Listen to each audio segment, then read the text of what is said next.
Welcome back to another episode of 8-Bit Monsters, exposing the challenge ratings of monsters from D&D 5th edition. On today's episode, we're going to look at another highly viewed monster from my short section called Diderius. And Diderius can be found in The Rise of Tiamat on page 40. The book shows Diderius as either being a CR 15 if encountered by themselves, or CR 16 if encountered in their lair. Let's jump into encounter building to see how our monster could be used in combat. For the epic encounters, the players could encounter Diderius at 6 of them at 10th level, or 5 of them at 11th level. Now this is going to be a pretty intense fight considering how strong Diderius is on their own already, but could be a pretty interesting and fun end boss to be used. Now, using Diderius with multiple monsters, we could start by using 6 players at 15th level, but again, that's only against Diderius by themselves, but giving the players a slightly easier time, as opposed to the epic encounters. Meanwhile, we could then start using 5 players at 16th, 4 players at 17th to 19th level, or 3 players at 20th level. So somewhere in between the ranges of 15th to 20th level 4 players, they could encounter Diderius alongside other monsters as well for this one combat encounter. Again, as I always state in other episodes, your results may vary, especially depending on how many magical items your players have at hand during the combat. Now, the last thing I usually look at are swarm monsters, and considering that the CR is so high and it's a named monster, it's unique. Therefore, we can't really use a whole bunch of Dideriuses running around unless there was some kind of multiverse where there were a bunch of them, and then hopefully your players are either godly equipped or in the 20 to 30 range level of god tier play. Alright, with encounter building out of the way, let's take a look at the skills and traits for Diderius. Now, Diderius has 4 saves, being Constitution, Intelligence, Wisdom, and Charisma. This will end up being a +2 effective AC bonus, which will apply later on.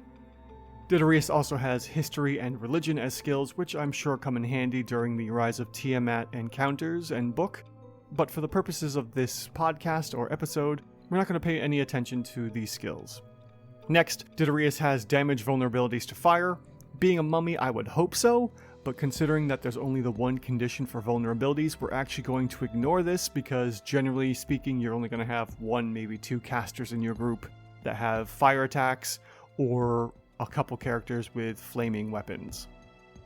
Next is the damage immunities, and Diderius has immunities to necrotic and poison, which make plenty of sense, and loads of monsters are either resistant or immune to poison, as well as bludgeoning, piercing, and slashing damage from non-magical weapons.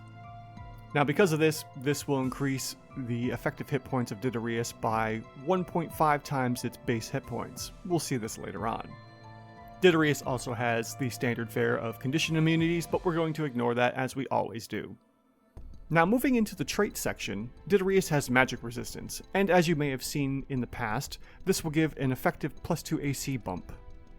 Next, Diderius has rejuvenation, and we ignore this trait since it doesn't interact with battle. And lastly, Diderius has spellcasting.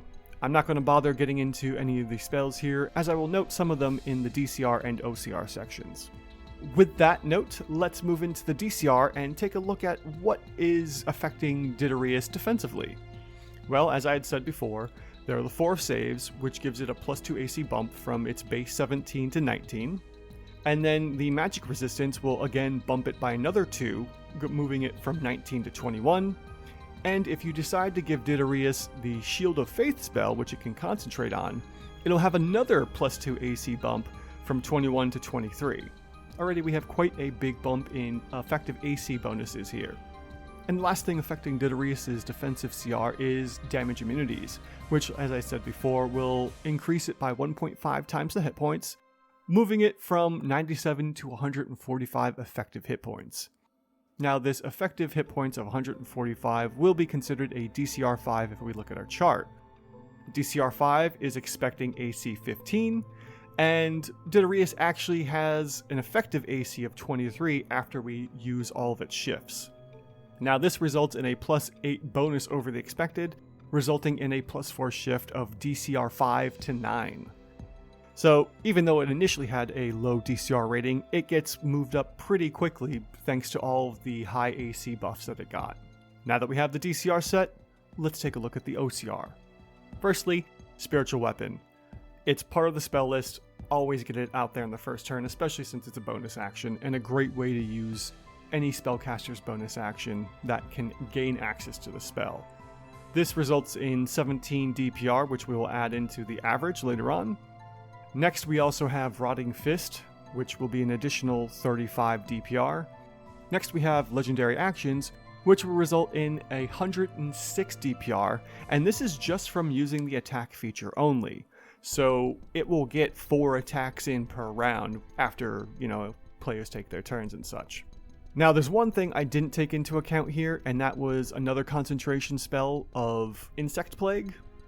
I decided to use Shield of Faith rather than this at first, and when we look at this in the FCR section, we'll see that there will be some modifications and possibly resulting in either a higher or lower CR value. So, Diderius has an average of 159 damage from Spiritual Weapon, Rotting Fist, and its legendary actions. This results in an OCR of 22 when we look in the chart in the DMG. Now, an OCR of 22 expects an attack bonus of 11. Diderius actually has an attack bonus of 9. This will result in a -2 bonus, under the expected, with a -1 shift of OCR 22 to 21. Now, I used attack bonuses because at this moment, there's not too many damaging spells out there which would require the DC. So in this case, I used the attack bonus. Now that we have the OCR and the DCR set, let's see what our FCR comes up to be. Well, first off, we take the DCR of 9 and add it to an OCR of 21. This results in a 30. Averaged out, we get a CR 15, which is perfect because outside of the lair, Diderius is a CR 15. So what happens if we change out the concentration spell of Shield of Faith for Insect Plague? Well, the DCR's effective AC drops from 23 to 21, which will result in a small shift of the DCR moving from 9 to 8. But the OCR's DPR increases from 159 to 195 if we cast Insect Plague on the second round of combat. On top of that, Insect Plague will get a second round of damage on its third turn, which greatly increases the overall average DPR. Now, this will shift it from a OCR of 21 to a 23, and the FCR ends up becoming a 16. Now, this isn't including any of its lair actions. So in theory, the lair version of Diderius will probably bump it up to a CR 17 since originally it was printed at 15 or 16. If we use Insect Plague rather than Shield of Faith, our Diderius here is probably going to be a 16 or 17 depending on if they are fought inside of their lair. But at this level of play, a shift of 1 CR isn't really going to make much of a difference, at least in my opinion. The only thing that does make a difference is if the players defeat Diderius, they could be missing out on a net loss of 2,000 or 3,000 experience. Again, with the amount of experience the players need for the next level, it's a small drop in the bucket, especially if you divide that out between 3 to 5 or 6 players, depending on what your group size is. So use your best judgment here. If you decide to use Insect Plague, then I would suggest using the DCR 16. If you don't, and rather use Shield of Faith, which would be better keeping Diderius alive, then the printed value is perfect. Alright, let's take a look at battle tactics. When it comes to epic encounters and battle tactics, it's usually never a good idea to put one monster against your players, unless it is at a range where we have the earlier part of the episode here. And I suggest that because of the action economy. Diderius only has 4 attacks coming from its legendary actions and such, so technically we could count Diderius as 4 monsters, with only 1 attack each. Meanwhile, the players can have multiple attacks and have a much higher action economy compared to Diderius. So Diderius is going to be dropping in hit points faster than Diderius can drop the players in hit points. But as always, your results may vary, especially on dice rolls and what's happening that night.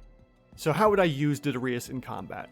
Well, first I would try to use Diderius as a mid-range character, attempting to use their spells and their legendary actions other than attacking first. So I would try to use its lair actions or legendary actions and any of its non-combat damaging spells first before moving into full melee. I wouldn't stop there though. I would make sure to have some frontline monsters that are kinda tanky maybe, or able to distract the players for a little while, at least the frontline players, and having some range support as well. Be it either spellcasters, archers of some form, or even flying monsters throwing spears or something. Now, if the battle is brought directly to Diderius, they can certainly handle a bunch of attacks on the front line from players. And having the curses and fear might help keep those players at bay for a little while, but I wouldn't leave this monster alone on the front lines. I would definitely bring any frontline supports or other mid-range supports up to help Diderius, trying to draw attention away because, at least from what I've experienced, most players don't focus fire. So having some range support picking away at the front lines, or even the rear lines, and having some other kind of mid or frontline support helping Diderius out at all times would be super effective and helpful.